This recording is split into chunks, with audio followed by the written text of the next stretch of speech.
A reading from the Holy Gospel according to Luke, chapter 17, verses 1 to 6.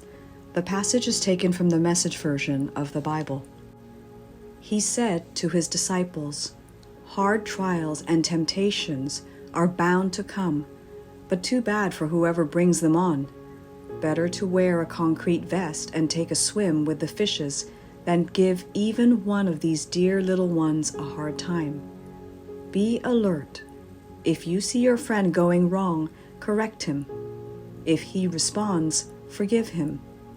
Even if it's personal against you and repeated 7 times through the day, and 7 times he says, 'I'm sorry, I won't do it again,' forgive him." The apostles came up and said to the Master, "Give us more faith." But the Master said, "You don't need more faith.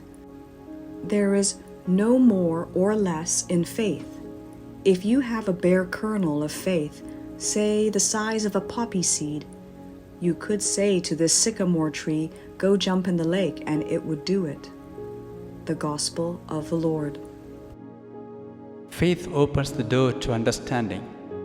In today's Gospel, Jesus taught his disciples about scandal, forgiving others, and an increase of faith. Jesus says temptation to sin is inevitable, but he cursed the one through whom sin is caused. It is a great sin to be a scandal. The one who becomes a scandal is the one who becomes stumbling block for the faith of others. He is one who leads others to sin.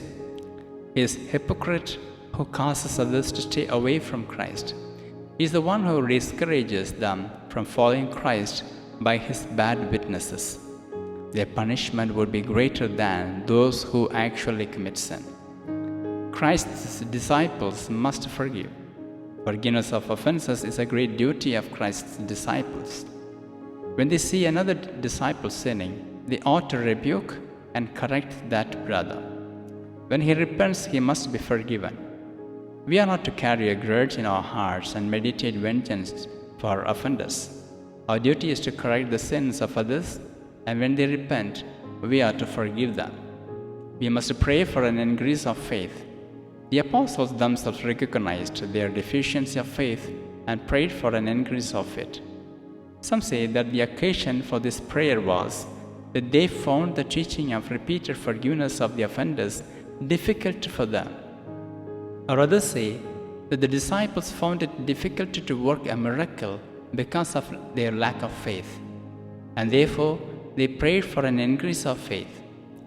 Christian duties are hard and demanding, and they could be performed only by having a great faith in the person of Christ, and in his teaching we must recognize the deficiencies of our faith and pray for a faith that shall depend on Christ heavily.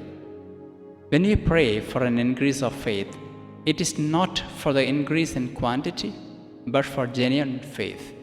A genuine faith is bold, simple, and trusting like a child's faith.